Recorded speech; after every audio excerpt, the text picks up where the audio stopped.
মাহে রমজান আসার আগেই আমি যেন পুত পবিত্র হয়ে গুনাহমুক্ত হয়ে রমজান মাসকে আমি ইস্তেকবাল করতে পারি, রমজান মাসকে আমি রিসিপশন করতে পারি, আমি অভিবাদন জানাইতে পারি, অভিনন্দন জানাইতে পারি।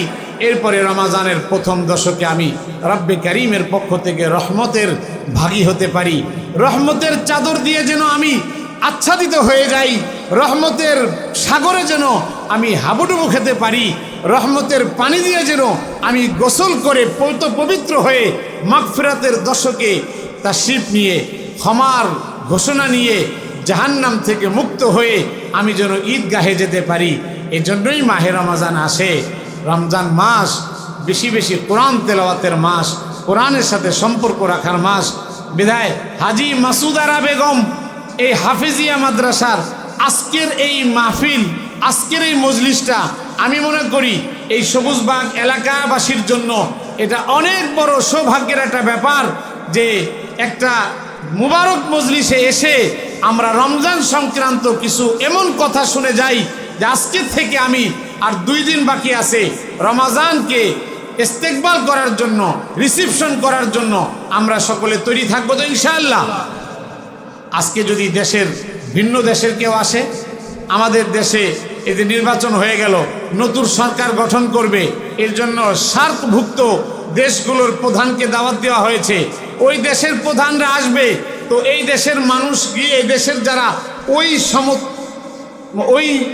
স্তরের তারা গিয়ে বিমানবন্দরে রিসিপশন করবে না। সুতরাং অন্য দেশের প্রধানমন্ত্রী আসলে তাকে রিসেপশন করতে কি এই দেশের স্বরাষ্ট্রমন্ত্রী যাবে নাকি এই দেশের প্রধানমন্ত্রী যাবে? বা যে ভবিষ্যতে প্রধানমন্ত্রী হবে সেই যাবে।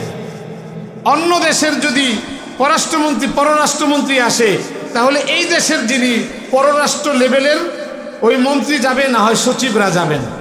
মেরে মোহতারাম, আমরা এটা বুঝি, দুনিয়া বুঝি, কিন্তু আল্লাহ তাআলা আপনাকে মোহাব্বত আর ভালোবেসে আমাদেরকে ক্ষমা করার জন্য এত বড় মূল্যবান একটা মাস দিলেন। সেই মাসকে রিসিপশন করার জন্য কি আমাদের ন্যূনতম যোগ্যতার দরকার নাই? সেই ন্যূনতম যোগ্যতা হলো, আমি মনে করি সুস্পষ্ট কথা, ন্যূনতম যোগ্যতা হলো আমরা যেন এখন থেকেই গুনাহ থেকে তওবা করে পুত পবিত্র হয়ে রমজানকে আহলান সাহলান ইয়া শাহরা রমাদান বলি। আহলান সাহলান ইয়া শাহরা রমাদান, আহলান সাহলান ইয়া শাহরা রমাদান, তা'মালুনা খাবীর।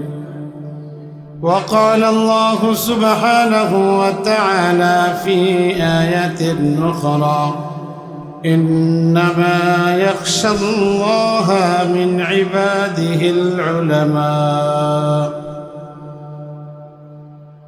وقال النبي عليه الصلاة والتسليم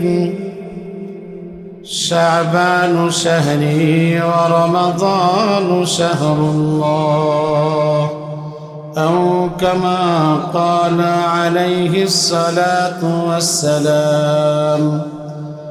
صدق الله مولانا العظيم، وصدق رسوله النبي الأمي الكريم، ونحن على ذلك لمن الشاهدين والشاكرين والذاكرين، والحمد لله رب العالمين. محبت শহীদ বারাকাতের নিয়তে অন্তরস্থল থেকে ভালোবাসা নিয়ে আমরা দরুদ ইব্রাহিমি পাঠ করি। اللهم صل على محمد وعلى آل محمد كما صليت على إبراهيم وعلى آل إبراهيم إنك حميد مجيد. اللهم بارك على محمد وعلى آل محمد كما باركت على إبراهيم إبراهيم وعلى آل إبراهيم إنك حميد مجيد. قابل احترام قابل صد احترام ওয়াজিবুল ইহতারাম মুহতারামুল মাকাম অধ্যকার আয়োজিত মুবারক মজলিসের সদরে জলসা তথা সভাপতি সাহেব, দিগার উলামা একরাম ও আমার সম্মুখে উপবিষ্ট রয়েছেন দিন দরদি পিতৃতুল্য মুরব্বিয়ানে আজম ও যুবক ভাইরা, আমি আসার পর থেকে যে পরিমাণ দেখেছি তাতে আমার ধারণা যে আমার সামনে যে পরিমাণ পুরুষ রয়েছে, মা বোনদের সংখ্যা এর চেয়ে কমতি নয়, বরং এর চেয়ে বেশি হবে।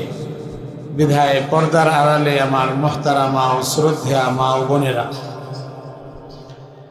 আলোচনা আমার পূর্বে আমাদের মুরব্বী, আপনাদের এই পার্শ্ববর্তী মসজিদের দীর্ঘদিনের খতিব পীরে কামেল হজরতুল আল্লাম আব্দুল কুদ্দুস দামাত বরাকাতুহুম বয়ান পেশ করেছেন। বাদ মাগরিব আপনাদের বর্তমান ইমাম ও খতিব সাহেব আলোচনা পেশ করেছেন। আশা করি গুরুত্বপূর্ণ যে সমস্ত কথাগুলো হওয়া দরকার এ জাতীয় মজলিসে অনেক কথাই হয়তো ইতিমধ্যে চলে এসেছে। বাকি ওনাদের কথা আমি পরিপূর্ণ শুনি নাই, হতে পারে আমার কথার মধ্যে তাকরারও হতে পারে, মানে ওনারা যে কথা বলেছেন সেই কথা আমার জবান দিয়েও আসতে পারে। যদি উপকার হয় হতে পারে চলে আসবে। এছাড়াও যেন আমার এবং আপনাদের এবং মা বোনদের এবং তোলাবায়ে এজামের উপকারী কিছু কথা অত্যন্ত সংক্ষিপ্ত আকারে রব্বে কারীম যেন আমার জবান দিয়ে বের করে দেয়, এজন্য আমি আপনাদের সকলের দৃষ্টি আকর্ষণ করছি এবং দোয়া তলব করতেছি যে যতক্ষণ কথা এবং পাগড়ি এবং আমাদের সবক প্রদানের মজলিস থাকে, এরপরে তো আখেরি মোনাজাত হবে। মোনাজাত শেষ করেই এখান থেকে তাশরিফ রাখবো তথা ঘরে যাব ইনশাআল্লাহ, তার আগে উঠাউঠি করব না। মোহতারামা মা বোনেরা ও মোহতারাম হাজিরিনে মজলিস, এই মজলিসটা একাধিক আলোচনার আমি মনে করি ইহতিয়াজ রাখে, একাধিক আলোচনা করা দরকার। একটা হলো পুরুষদের সম্বন্ধে কিছু আলোচনা আসা দরকার, মা বোনদের সম্বন্ধে স্বতন্ত্র এ জাতীয় মজলিসে অনেক সময় এক চাটি আলোচনা হতে থাকে, মহিলাদের জন্য কোনো আলোচনা হয় না, অথচ মহিলারাও কিন্তু অনেক কোরবানি করে এই জাতীয় মজলিসে আসেন, তাদের জন্য স্বতন্ত্র দু চারটি কথা হওয়া দরকার। সময় হলে চেষ্টা করব সময়ের মধ্যে সংক্ষিপ্ত আকারে দু একটা কথা বলতে। আর যেহেতু একটা মাদ্রাসার এটা বার্ষিক মাহফিল না, রমজান পূর্ববর্তী সুন্দর কিছু ছেলে হাফেজে কোরআন হয়ে যাচ্ছে, তাদের মাথায় সম্মানের পাগড়ি প্রদান, যেই পাগড়ি আজকে হয়তো হাফেজকে পরিয়ে দেওয়া হয়েছে, কিন্তু কিয়ামতের ওই আদালতে হাফেজের পিতামাতাকে কি পড়ানো হবে এটা হয়তো আলোচনা এসে গিয়েছে। তারপরে সম্ভব হলে আমি দু একটা কথা বলব। সম্মানিত উপস্থিতি, মাহে রমাজান একেবারেই আমাদের নাকের ডগায়, নাকি বলেন না? মাহে রমাজান আমাদের কাছে সমাগত। আজকে হলো কিবার গেল, সোমবার গেল, আগামীকাল মঙ্গলবার, এরপরের দিন বুধবার। মাস যদি 29-এ হয়ে থাকে তাহলে মঙ্গলবার দিবাগত রাত্রে তথা আগামীকাল মানে চাঁদ উঠবে, বুধবার দিবাগত রাতে চাঁদ উঠবে, বুধবার দিবাগত রাত্রেই হয়তো আমাদের তারাবি পড়তে হবে। আর মাস যদি 30-এ হয় তাহলে বৃহস্পতিবার। বাকি অধিকাংশ ক্ষেত্রেই ক্যালেন্ডার বা আগের থেকে যেটা আলোচনা হয় অনেক ক্ষেত্রে দেখা যায় সেটাই আল্লাহ পাক করেন, বাস্তবায়ন করেন। বুধবার দিবাগত হয়তো রাত্রে আমাদের তারাবি পড়তে হতে পারে, এবং শেষ রাত্রে সাহারি খেয়ে বৃহস্পতিবার থেকে প্রথম রোজা হয়তো শুরু হবে ইনশাআল্লাহ। এখন এই মাহে রমাজানের আগের মাস শাবান মাস, তার আগের মাস ছিল রজব মাস। এই দুনো মাসে নবীজি সাল্লাল্লাহু আলাইহি ওয়াসাল্লাম একটা দোয়া পড়তেন, সাহাবা ইকরামকে দোয়া শিখাইতেন। এখনও দোয়া পড়ার সময় কিছুটা হলেও বাকি আছে। জানি না আপনাদের সকলের সেই দোয়াটা মুখস্থ আছে কি না। আমি সাবান নিউ মার্কেটে দোয়া মুসল্লিদেরকে শিখাই দিই এবং মাঝে মাঝেই স্মরণ করাই দিই যেন দোয়াটা পড়ে। নবীজি পড়তেন, আল্লাহুম্মা বারিক লানা ফি রজব ওয়া শাবান ওয়া বাল্লিগনা রমাদান। মুখস্থ আছে আপনাদের? যাদের মুখস্থ আছে তারা তো পড়তেছেন, যাদের মুখস্থ নাই আজকে হলেও মুখস্থ করে ফেলতে পারেন। 2 দিন সময় আছে, 2 দিনও যেন পড়ে নবীজির ইত্তেবা হয়, ইত্তেবায়ে রসুল হয়, ইত্তেবায়ে সুন্নত নববী হয়। নবীজি সাল্লাল্লাহু আলাইহি সাল্লামের সুন্নতের অনুসরণের মধ্যেই আমাদের শান্তি আর সফলতা নিহিত রয়েছে। এই যে এই জাতীয় দোয়া, মাসনুন দোয়া, দিয়ায়ে মাসনুনা, এদের মাদ্রাসার ছোট ছোট বাচ্চাদেরকে শেখানো হয়। ছোট বাচ্চাদেরকে জিজ্ঞাসা করবেন, ও পারে, কিন্তু আমরা বড় হয়ে গেছি, অনেক সময় আমরা পারি না, কারণ সুন্নতি দোয়ার সাথে আমাদের সম্পৃক্ততা কম। এজন্য আমি বলবো এই দোয়াটা মুখস্থ করে নেওয়া দরকার। আল্লাহুম্মা বারিক লানা ফি রজব ওয়া শাবান ওয়া বাল্লিগনা রমাদান। দোয়াটা কিন্তু অনেক সহজ। আল্লাহুম্মা বারিক লানা তো খাবারের আগে আমরা একটা দোয়া পড়ি না? তো সবারই মুখস্থ আছে কিন্তু, আল্লাহুম্মা বারিক লানা ফিমা রাযাকতানা ওয়া কিনা আযাবান নার। তাহলে আল্লাহুম্মা বারিক লানা এটা সবারই মুখস্থ আছে।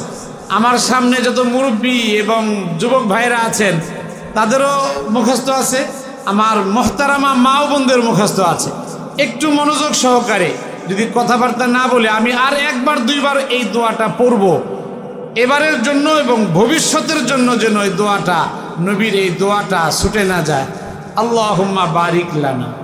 এরপরে হলো দেখেন রজব আর শাবান মাস, এটারে তার আগে ফি ঢুকাই দিতে হবে। ফি ফি রজব ওয়া শাবান, তাহলে কি দাঁড়াইলো?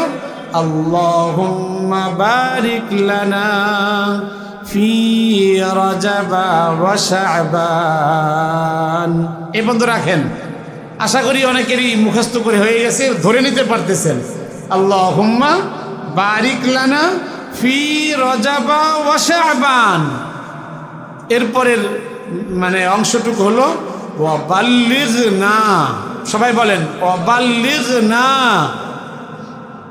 রমাদান, অবাল্লিগনা রমাদান।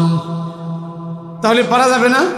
দেখেন আল্লাহুম্মা বারিক লানা ফি রজব ওয়া শাবান ওয়া বাল্লিগনা রমাদান।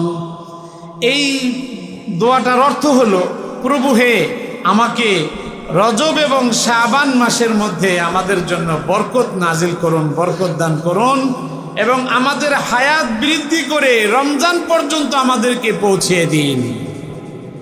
সুতরাং আরবিতেই দোয়া পড়ার মধ্যেই সফলতা। নবীজি পড়েছেন, সাহাবা ইকরাম পড়েছেন, আমরা এর বাংলা খুঁজবো না। এটার যে আরবিটা নবীজি পড়েছেন, সাহাবা ইকরাম পড়েছেন, মোহাব্বত আর ভালোবাসা নিয়ে ওই আরবিতেই দোয়াগুলো পড়ব। মুহতারাম হাজরিন, এটাকেই বলা হয় ইশকে রসুল।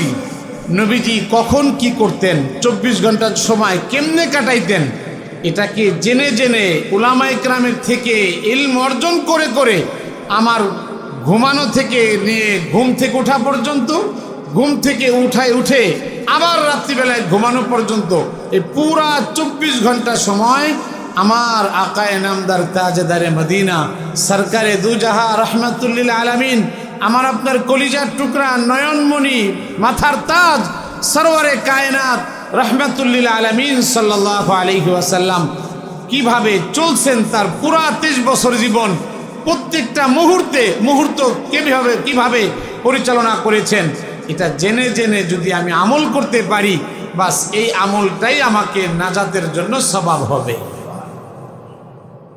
এজন্য নবীজির মোহাব্বত, ইশকে রসুল, এটা নাজাতের জরিয়া হবে, জাহান্নাম থেকে মুক্তির উপায় হবে। কেমন মোহাব্বত সাহাবা ইকরামের ছিল? হযরত আব্দুল্লাহ ইবনে ওমর রাদিয়াল্লাহু তাআলা আনহুমা অনেক বড় জলিলুল কদর সাহাবী, হযরত ওমরের সন্তান হযরত আব্দুল্লাহ ইবনে ওমর, ওনার ব্যাপারে কথা আছে যে সবচেয়ে বেশি আশেক রসুল ছিলেন উনি। আশেক রসুল, নবীজিকে অনেক বেশি মোহাব্বত করতেন।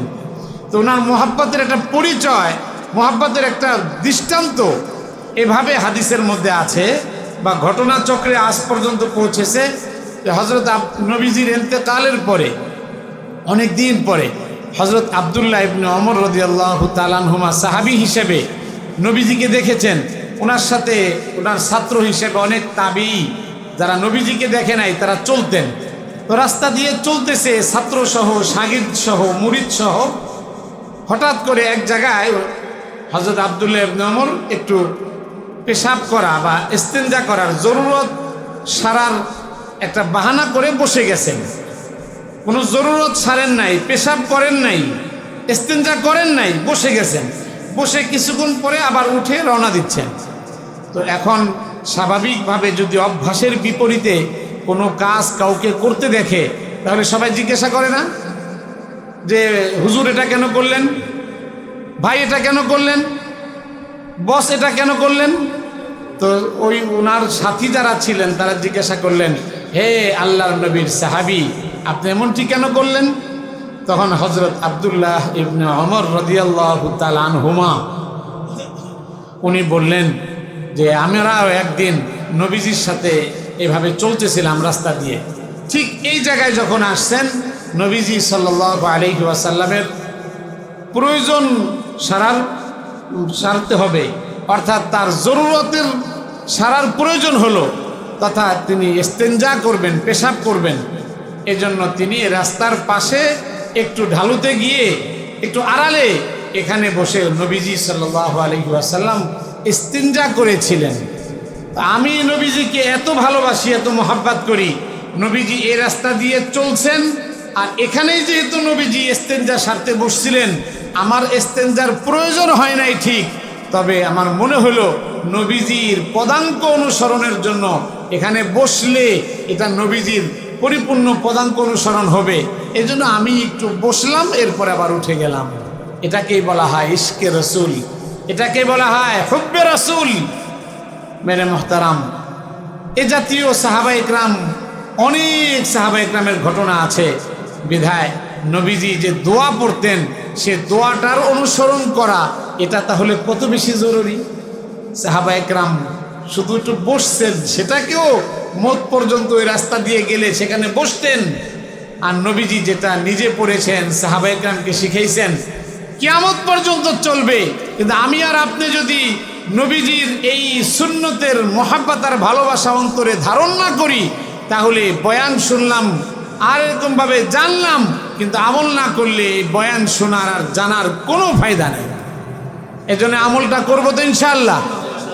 এটা আমার 1 নম্বর কথা। আল্লাহুম্মা বারিক লানা ফি রজব ওয়া শাবান ওয়া বাল্লিগনা রমাদান। এই দোয়াটা বাকি 2 দিন পড়বো, হতে পারে এর ওসিলায় আল্লাহ তাআলা আমাদেরকে মাফ করে দিবেন। হাউজে কাউসারের সামনে নবীজি বসা থাকবেন, নবীজির সুপারিশ ব্যতীত কেউ 1 কদম অগ্রসর হতে পারবে না। তখন নবীজি দেখবেন আমার এই উম্মত আমার সুন্নতের কতটুকুন পাবন ছিল। বিধায় ওই সুন্নত নিয়ে লম্বা আলোচনা করব না, শাবান মাসের একটা কথা বলতে যাচ্ছিলাম। আর মাহতারাম, রমাজান মাস শুরু হইলেই 1/70 অফার। সুতরাং মাহে রমাজান আমাদের কাছে আসতেছে অনেকগুলো অফার নিয়ে। আমরা দুনিয়ার অফার গ্রহণ করি, সাভার নিউ মার্কেটে থাকি তো ইমামতি করি, তো কোনো শোরুম থেকে মাঝে মাঝেই ডিসকাউন্ট দেওয়া হয়, অফার দেওয়া হয় 50%, 60%। তো দেখা যায় ওই শোরুম ভরপুর হয়ে যায়, ওই অফারটা গ্রহণ করে ওই পণ্য গ্রহণ করবে, ক্রয় করবে। মেরে মহতারাম, 10 টাকা ছাড় দিয়েছে, 20 টাকা ছাড় দিয়েছে, 30 টাকা ছাড় দিয়েছে, আর এর জন্য আমরা হুমড়ি খেয়ে পড়ি সেই অফার গ্রহণের জন্য। 2 দিনের জন্য অফার দিয়েছে, 1 দিনের জন্য অফার দিয়েছে, সেটা গ্রহণ করতে চাই। আল্লাহ সুবহানাহু ওয়া তাআলা আমাকে আপনাকে কত ভালোবাসেন, কত মোহাব্বত করেন যে আমার বান্দা বান্দি 11টা মাস ব্যবসা বাণিজ্য, চাকরি নৌকরি, ক্ষেত খামার ব্যস্ততার মধ্যে থেকে আমার যেভাবে ইবাদত করা দরকার ছিল হয়তোবা করতে পারে না, অনেক গুনাহ হয়ে যায়। এই আমার বান্দা বান্দিরা কখন তার মৃত্যু হয়ে যাবে, গুনাহ মাফ করাইতে পারলো কিনা, এজন্য বছর ঘুরে একটা মাস আল্লাহ তাআলা আমাদেরকে দেন যে যেন সেই মাসে ইবাদত বন্দেগী করে রব্বে কারীমের দেওয়া এই নিয়ামতের শুকরিয়া আদায় করে আমরা যেন গুনাহ মুক্ত হতে পারি, আমরা যেন আল্লাহ পাকের ওই অফার গ্রহণ করে জাহান্নাম থেকে মুক্ত হয়ে জান্নাতের মালিক হতে পারি। অথচ এই মাসটা আসে, আমরা ওই মাসকে ইস্তেকবাল করি না, ওই মাসকে রিসিপশন করি না, এমনি এমনিই বাস মাস এসে যায়, কোন দিক দিয়ে চলে যায়। যে ব্যবসায়ী সেই ব্যবসায় ফিকির ধান্দা করে যে কিভাবে সিজনে একেবারে পুরা বছরের কামাই করে রাখা যায়। রমজান মাসটা কি ব্যবসায়ীদের ঈদের জামা কাপড় আর ঈদের জুতা আর ঈদের সরঞ্জামাদি বেচার জন্যই কি আল্লাহ তাআলা রমজান মাস দিয়েছে? বলেন, রমজান মাস আল্লাহ দিল কেন? আর আমরা সেই রমজানকে কিভাবে পালন করতেছি? মেরে মহতারাম, সমস্ত মানুষ যার যার অবস্থায় থেকে রমজানকে নিয়ে দুনিয়ার ধান্দা করে, কিন্তু আখেরাত কামানোর ধান্দা করনেওয়ালা খুব কম পাওয়া যায়, ঠিক কিনা বলেন? ব্যবসায়ীরা আরো 2 মাস আগে থেকে কালেকশন শুরু করেছে, তার শোরুম, তার দোকানকে যেন পরিপূর্ণ সাজাইতে পারে আর কাস্টমারদেরকে তাক লাগিয়ে সে রমজানের ঈদে তার ধারণাতীত বিক্রি করে সে লাভবান হয়। অথচ এই আল্লাহর বান্দা ইফতারিটা করার সুযোগ পায় না, তারাবি পড়ার সুযোগ পায় না, তেলাওয়াত করার সুযোগ পায় না, সাহারিটা পর্যন্ত খাওয়ার সুযোগ পায় না। রাত 12টার সময় বাসায় গিয়ে এরপরে ও খাওয়া দানা খেয়ে ঘুমাই পড়ে, কয় এটাই সাহারির নিয়তে শুয়ে পড়লো। সাহারি নয় মুস্তাহাব খাওয়া, সাহারি না খেয়েও থাকলে রোজা হবে ঠিক, কিন্তু ফজর নামাজ কি মুস্তাহাব? কত ব্যবসায়ীর ফজর নামাজ চলে যায়, ফজরের নামাজের খবর থাকে না, আবার 9টার সময় দোকানে আসতে হবে, ওই 7টা 8টার সময় উঠে একসাথে আবার এরকমভাবে দোকানে চলে আসলো। তাহলে মুসলমান, হে মুসলমান, মাহে রমজান আসছিল কেন? আর আমরা মাহে রমজানকে বানাইছি কি? সুতরাং আমাদেরকে ভাবতে হবে মাহে রমজান গুনাহ মাফ করানোর জন্য এসছে। সুতরাং এত বড় বিশাল অফার নিয়ে আগমন করতেছে যেই মাস, সেই মাসকে রিসিপশন করা দরকার কিনা বলেন? রিসিপশন করার জন্য আমাদের ন্যূনতম যোগ্যতা দরকার। সেই যোগ্যতা কি? আমরা যেন এদের সবে বরাত গেল, আরও যেই শাবান মাস আসলে নবীজি বেশি বেশি রোজা রাখতেন, নবীজি বেশি বেশি নফলের ইহতেমাম করতেন, যেন নফল নামাজ আদায় করে করে এবং রোজা রেখে রেখে মাহে রমজান আসার আগেই আমি যেন পুত পবিত্র হয়ে গুনাহমুক্ত হয়ে রমজান মাসকে আমি ইস্তেকবাল করতে পারি, রমজান মাসকে আমি রিসিপশন করতে পারি, আমি অভিবাদন জানাইতে পারি, অভিনন্দন জানাইতে পারি। এরপরে রমজানের প্রথম দশকে আমি রব্বে কারীমের পক্ষ থেকে রহমতের ভাগী হতে পারি, রহমতের চাদর দিয়ে যেন আমি আচ্ছাদিত হয়ে যাই, রহমতের সাগরে যেন আমি হাবুডুবু খেতে পারি, রহমতের পানি দিয়ে যেন আমি গোসল করে পবিত্র হয়ে মাগফিরাতের দশকে তাশরিফ নিয়ে ক্ষমার ঘোষণা নিয়ে জাহান্নাম থেকে মুক্ত হয়ে আমি যেন ঈদগাহে যেতে পারি। এজন্যই মাহে রমজান আসে। রমজান মাস বেশি বেশি কোরআন তেলাওয়াতের মাস, কোরআনের সাথে সম্পর্ক রাখার মাস। বিধায় হাজী মাসুদ আরা বেগম এই হাফিজিয়া মাদ্রাসার আজকের এই মাহফিল, আজকের এই মজলিসটা আমি মনে করি এই সবুজবাগ এলাকাবাসীর জন্য এটা অনেক বড় সৌভাগ্যের একটা ব্যাপার যে একটা মুবারক মজলিসে এসে আমরা রমজান সংক্রান্ত কিছু এমন কথা শুনে যাই যে আজকে থেকে আমি আর 2 দিন বাকি আছে রমজানকে ইস্তেকবাল করার জন্য, রিসিপশন করার জন্য আমরা সকলে তৈরি থাকবো তো ইনশাআল্লাহ। আজকে যদি দেশের ভিন্ন দেশের কেউ আসে, আমাদের দেশে এই যে নির্বাচন হয়ে গেল, নতুন সরকার গঠন করবে, এর জন্য সার্কভুক্ত দেশগুলোর প্রধানকে দাওয়াত দেওয়া হয়েছে। ওই দেশের প্রধানরা আসবে, তো এই দেশের মানুষ গিয়ে এই দেশের যারা ওই স্তরের তারা গিয়ে বিমানবন্দরে রিসিপশন করবে না। সুতরাং অন্য দেশের প্রধানমন্ত্রী আসলে তাকে রিসেপশন করতে কি এই দেশের স্বরাষ্ট্রমন্ত্রী যাবে, নাকি এই দেশের প্রধানমন্ত্রী যাবে? বা যে ভবিষ্যতে প্রধানমন্ত্রী হবে সেই যাবে। অন্য দেশের যদি পররাষ্ট্রমন্ত্রী আসে, তাহলে এই দেশের যিনি পররাষ্ট্র লেভেলের ওই মন্ত্রী যাবে, না হয় সচিবরা যাবেন। মেরে মোহতারাম, আমরা এটা বুঝি, দুনিয়া বুঝি, কিন্তু আল্লাহ তাআলা আপনাকে মোহাব্বত আর ভালোবেসে আমাদেরকে ক্ষমা করার জন্য এত বড় মূল্যবান একটা মাস দিলেন। সেই মাসকে রিসিপশন করার জন্য কি আমাদের ন্যূনতম যোগ্যতার দরকার নাই? সেই ন্যূনতম যোগ্যতা হলো, আমি মনে করি সুস্পষ্ট কথা, ন্যূনতম যোগ্যতা হলো আমরা যেন এখন থেকেই গুনাহ থেকে তওবা করে পুত পবিত্র হয়ে রমজানকে আহলান সাহলান ইয়া শাহরা রমাদান বলি। আহলান সাহলান ইয়া শাহরা রমাদান, আহলান সাহলান ইয়া শাহরা রমাদান। আসো আসো হে শাহরে রমাদান, আমি আপনাকে বা তোমাকে ইস্তেকবাল করতেছি। কেমনে? আমি তারাবিহের 20 রাকাত নামাজ আদায় করব। আমি সুন্দরভাবে শেষ রাত্রে উঠে 2-4 রাকাত তাহাজ্জুদ আদায় করে সাহরি খেয়ে সামনের কাতারে গিয়ে তাকবীর উলার সাথে ফজরের নামাজ আদায় করব। আর গুনাহ থেকে বাঁচার নিয়ত করব। এই চোখ দিয়ে গুনাহ করব না, জবান দিয়ে গুনাহ করব না, আমি আমার দিল ও দিমাগ দিয়ে কোনো গুনাহ করব না, হাত পা দিয়ে গুনাহ করব না। এভাবে যদি আমি গুনাহ থেকে বাঁচার নিয়ত করতে পারি, তাহলে আমার রোজাও আল্লাহ পাকের দরবারে কবুল হবে। রোজা শেষ হওয়ার আগে আগে আমি মাগফিরাতের ঘোষিত হয়ে, নবীজি সাল্লাল্লাহু আলাইহি ওয়াসাল্লাম বদদোয়া করছেন যে ওই ব্যক্তি ধ্বংস হোক যে রমজান পাইল অথচ রমজান চলে গেল, তার গুনাহ মাফ হইল না।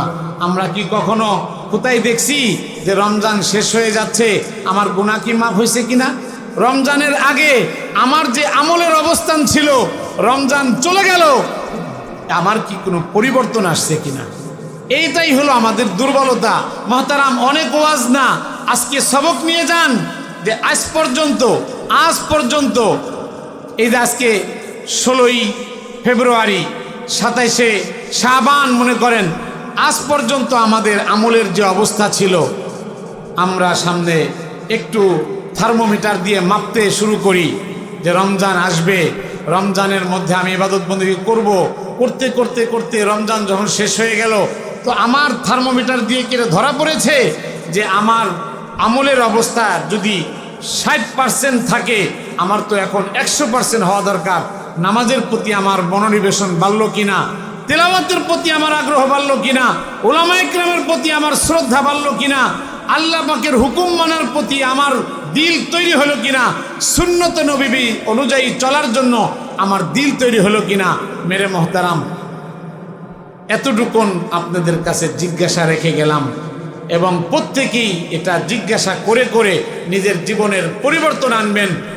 এবং এই পরিবর্তন আনার মাসই হলো মাহে রমজান মাস। আর এই রমজানকে কেন্দ্র করে হোটেলগুলো যেন খোলা না রাখে, আমরা এলাকাবাসী সবাই সোচ্চার থাকব যে হোটেল খোলা রেখে সারা দিনে যদি ভোজদারদেরকে খানা খাওয়ানো হয়। শুনে রাখুন হে হোটেল ব্যবসায়ী ভাইয়েরা, হোটেলের মালিকেরা, চায়ের দোকানের মালিকেরা বা দোকানের মালিকেরা যেখানে গিয়ে কিছু খেতে পারে, আপনি যদি কালো কাপড়টা নিয়ে আপনার হোটেলকে ঢেকে নিলেন, এটাই কিন্তু মাহে রমজানের পবিত্রতা বজায় থাকলো না। বা আপনি যদি মনে করেন যে আগে তো উন্মুক্ত খাওয়াইতাম, এখন একটু ঢেকে ঢুকে খাওয়াই, তাহলে মাহে রমজানের পবিত্রতা আপনি রক্ষা করলেন না, বরং আল্লাহ পাকের সাথে কেমন যেন আপনি যুদ্ধের ঘোষণা করলেন। অনেক মানুষ আছে মা বোনেরা স্বাভাবিকভাবে রোজা রাখার ব্যাপারে একটু আগ্রহী, তুলনামূলক পুরুষদের তুলনায় মা বোনরা ইবাদতের প্রতি আগ্রহী হয়ে থাকে। তো রোজা রাখার ব্যাপারে আগ্রহী থাকে মা বোনেরা, তো তারা তাদের স্বামীকে বা বড় ছেলেকে বা ভাইকে বা যারা মাহরাম তাদেরকেও রোজা রাখতে বলে। কিন্তু দুনিয়ার পরিবেশ বা বিভিন্ন কারণে অনেক পুরুষ সে রোজা রাখে না। তা রোজা রাখে না, তখন ঘরের থেকে রাগ করে যে রোজা রাখো না, আমি তোমার জন্য ভাতই পাকাবো না। আল্লাহ পাক এরকম ঘরওয়ালিদেরকে, এরকম মহিলার দিল তৈরি করে দেখ। এখন কয় ঠিক আছে, ঘরে না খাইলাম, ঘরে ভাত না পাকাইলো, তাতে কি হোটেল আছে না? সব হোটেলগুলো তো কালো কালো কাপড় টানা এসে ভিতরে লুকায় লুকায় খাওয়া যায়। সুতরাং হে হোটেলের মালিকরা, আপনারা যে কোনো ভোজদারদেরকে যারা রোজা রাখবে না, রোজা ফরজ ছিল, সে ঘরে খাইতে লজ্জা করে, ছেলের সামনে খাইতে পারতেছে না, মেয়ের সামনে খেতে পারতেছে না, স্ত্রী তার জন্য খানা পাকায় নাই, আর সে দুপুরবেলায় বা সকালের নাস্তা আপনার দোকানে হোটেলে খাইলো, এই যে রোজা না রাখার শক্তি সে পাইলো, ওই ব্যক্তি রোজা না রেখে যেই পরিমাণ গুনাহগার হবে, আপনি তাকে ভোজদারদেরকে খাওয়ায়া ওই পরিমাণ গুনাহগার হয়ে যাবেন। তাআওয়ানু আলাল বিররি ওয়াত তাকওয়া ওয়ালা তাআওয়ানু আলাল ইসমি ওয়াল উদওয়ান। আল্লাহ তাআলা বলেন সূরাতুল মায়েদার প্রথম একেবারে দ্বিতীয় আয়াতের মধ্যে আল্লাহ পাক ইরশাদ করেন, হে আমার বান্দা বান্দেরা, তোমরা পরস্পরে একে অপরকে ভালো কাজ এবং নেক কাজের ব্যাপারে সহযোগিতা করো। তাআওয়ানু আলাল বিররি ওয়াত তাকওয়া। কেউ যদি নেক আমল করতে চায়, কেউ যদি তাকওয়ার ক্ষুধাভীরতা অর্জন করতে চায়, যতটুকু সম্ভব তোমার পক্ষ থেকে তুমি তাকে সহযোগিতা করিও। ওয়ালা তাআওয়ানু আলাল ইসমি ওয়াল উদওয়ান। ও আমার বান্দা বান্দিরা, খবরদার খবরদার, আমার কোনো বান্দা যদি আমি আল্লাহ পাকের নাফরমানি করে, আমার রসুলের সুন্নতের বিরোধিতা করে, অস্বীকার করে, এটাকে গুনাহ বলা হয়। এবং আমি আল্লাহ পাকের দুশ্মনী করে, আল্লাহ পাকের নাফরমানি করে, তাহলে এমন মানুষদেরকে তোমরা কোনোভাবেই সাহায্য সহযোগিতা করিও না। সুতরাং মাহে রমজান আসতেছে, আমাদের যাদের উপর রোজা ফরজ, এরা যদি রোজা না রেখে হোটেলে খাইতে যায়, আর হোটেলওয়ালা যদি তাকে খানা খাওয়ায়, তাহলে কি নেক কাজে সহযোগিতা করা হলো? নাকি কোনো চায়ের দোকান সারাদিন চা পান করাবে না এবং কোনো নাস্তা পানি যে সমস্ত খাওয়াইতে হোটেল খোলা থাকবে না? কি বলেন, কোনো হোটেলওয়ালা খোলা রাখার সাহস পাবে? সাহস পাবে না। আমি আপনাদের কাছে এই যে যারা মোড়ল আছে, কর্তৃপক্ষ আছে, তাদের কাছে বিশেষভাবে আবেদন করলাম, তো মা বোনদের মধ্যে আমলের একটা জজবা আছে, কিন্তু আমল করলো ঠিক, কিন্তু মা বোনদের সবচেয়ে বড় শান এবং মান হলো, সবচেয়ে বড় মা বোনদের মানে জন্য যেই ইবাদতটা, যেটা ইসলাম মূল্যায়ন করেছেন, আল্লাহ পাক দিয়েছেন, নবীজি বলেছেন, সেটা হলো মা বোনরা হলেন কলার মতো। কলার মতো কলা আছে না, কলা খাই না আমরা, আমাদের দেশীয় কলা। এমনি ফল তো অনেক ফল আছে, কিন্তু ডাক্তারের সাথে আলোচনা করে দেখবেন, ডাক্তার দেশীয় ফল খেতে বলে, তার মধ্যে কলার উপকারিতা অনেক। সুতরাং কলা কিন্তু এটা একটা আকর্ষণীয় ফল মেরে মহতারাম। সেই কলার মতো মূল্যবান একটা ফল, এটা যদি কোনো দোকানদার মনে করে যে মানুষরা আমি সহজ করে দিই, সেটা হলো কলা শুইলে মানে সিল্কে সরায় শুধু কলা দোকানে রেখে দেয় একটা ডিশের মধ্যে বা একটা জায়গার মধ্যে। আপনারা যারা আছেন সেই কলা কিনবেন? কেউ কিনবে না। আপনারা এখানে যারা আছেন সবাই বলছেন না। আশা করি পিছনে যারা আছেন, মা বোনেরা যারা আছেন, সেই কলা কেউ কিনতে চাবে না। বলবে যে এই কলার মধ্যে মাছি বসছে, এই কলার মধ্যে মনে হয় ময়লা পড়ছে, এই কলা খাওয়া যাবে না, ফ্রি দিলেও নিতে চাবে না। কি বলেন মেরে মহতারাম? সুতরাং ওই ভিতরের মূল্যবান জিনিসটাকে আল্লাহ তাআলা আবরণ দিয়ে এমনভাবে রেখে দিয়েছেন যে কলা ওইভাবে যদি ঘরে নেওয়া হয় এরপরে যে খাবে সে ছিলে সুন্নত তরিকায় খাবে। মাহতারাম, তদ্রূপ মা বোনেরা হলেন মায়ের জাতি। মহিলারা আমার আপনার মা। আমরা মা ছাড়া কি দুনিয়াতে আসতে পেরেছি বলেন? মাকে ছাড়া, মহিলাদেরকে ছাড়া ভবিষ্যৎ কিয়ামত পর্যন্ত বংশ পরম্পরা কি চালু থাকবে বলেন? নবীজি সাল্লাল্লাহু আলাইহি সাল্লাম দুনিয়াতে আসছেন মা আমিনার পেটের থেকেই তো আসছেন, নাকি বলেন?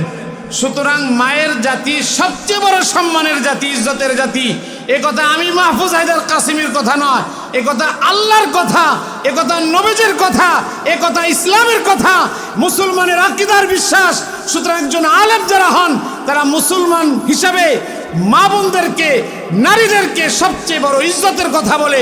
আফসোসের বিষয় হলো যারা বুদ্ধিজীবী বলে নিজেদেরকে দাবি করে, যারা এরকমভাবে বিভিন্নভাবে রাস্তায় ঘাটে বা বিভিন্ন মাঠে ঘাটে মিছিল করে মা বোনদের আর নারীদের স্বার্থ রক্ষা করতে চায়, অধিকারকে রক্ষা করতে চায়, তারা তো মা বোনদেরকে ঘরের থেকে বের করে অর্ধলঙ্গ করে তারা মা বোনদের দ্বারা মিছিল করে করে এদের ইজ্জতকে বাড়ায় না, বরং এদের ইজ্জতকে কমায় দেয়।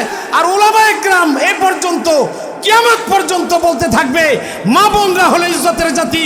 সুতরাং মা বোনদেরকে সর্বোচ্চ সম্মান ইসলাম দিয়েছে, উলামায়ে কেরাম দিয়েছে, ঠিক কিনা বলেন? কিন্তু আফসোসের কথা হলো কিছু বুদ্ধিজীবী যারা নিজেদেরকে বিভিন্নভাবে দেশের হর্তাকর্তা মনে করে, তারা বুঝাইতে চায় উলামায়ে কেরাম যদি আজকে ক্ষমতায় আসে, উলামায়ে কেরাম যদি আজকে ধারক বাহক হয় দেশের, তাহলে কি করা হবে? মহিলাদেরকে প্যাকেজিং করে রাখা হবে, বের হতে দিবে না, এই করতে দেওয়া হবে না, সেই করতে দেওয়া হবে না। এটা হলো সরাসরি ইহুদি আর খ্রিস্টানদের ষড়যন্ত্রের কথা। মুসলমান নামের নামধারী, ক্ষমতাধারী, আর যারা ক্ষমতায় আসতে চায় আর উলামায়ে কেরামকে ক্ষমতায় দেখতে চায় না, তারা এইগুলো বলে বলে কিছু মহিলাদের মধ্যে, মানুষের মধ্যে বিভ্রান্তি সৃষ্টি করে, ঠিক কিনা বলেন? বিধায় মোহতারাম হাজরিন এবং মোহতারামা মা বোনেরা, ইসলাম সর্বোচ্চ সম্মান দিয়েছে মা বোনদেরকে। আমরাও সম্মানের সাথে কথা বলি।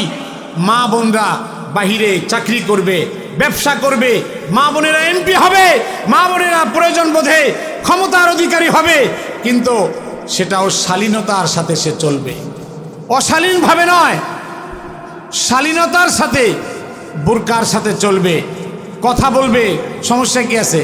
কিন্তু সে তার যতটুকুন ঢাকা দরকার ঢেকে সে চলবে। এজন্য সর্বোচ্চ পর্দার সাথে চলা, এটা মা বোনদের সর্বোচ্চ, আমি মনে করি ইজ্জতের এটা একটা বুরকা, এবং মাথা থেকে পাতা পর্যন্ত অঙ্গ প্রত্যঙ্গ ঢাকা থাকবে, এটা মা বোনদের জন্য বড় শান। ইফটিজিংয়ের ঘটনা, এরপরে যত ধরনের এরকম কি বলে এটা, মানে বাহিরে ধর্ষণের ঘটনা ঘটে, আর যত ঘটনা ঘটে, আজ পর্যন্ত শুনি নাই যে রাস্তা দিয়ে কোনো বোরকা পরিহিতা, রাস্তা দিয়ে কোনো ধরনের এরকমের সুন্নতিভাবে যারা চলছে তাদেরকে নিয়ে কোনো সুকরা, কোনো এরকমভাবে ওই কিশোর গ্যাংয়ের ছেলেপেলে বা কোনো সন্ত্রাসীরা কোনো বোরকা পরোয়া মা বোনদেরকে নিয়ে কোনো মানে বাজে কথা বলতে সাহস পায় না, ঠিক কিনা বলেন? কিন্তু বাজে কথা কাদেরকে নিয়ে বলে? যারা পর্দার সাথে চলে না, যারা কাপড়ের ঠিক নাই, অর্ধলঙ্গভাবে চলে, তাদেরকে দেখেই এরকমভাবে বিভিন্ন ধরনের আজে বাজে কথা বলে। সুতরাং বুরকার এটা শান। সুতরাং বুরকা যদি কোনো মহিলারা পরে, আলহামদুলিল্লাহ এখন বুরকার সাথে চলনেওয়ালা অনেক হচ্ছে। এই হাজী মাসুদারা বেগম হাফেজিয়া মাদ্রাসা সহ এ জাতীয় মাদ্রাসার মাধ্যমে শেখানো হয়।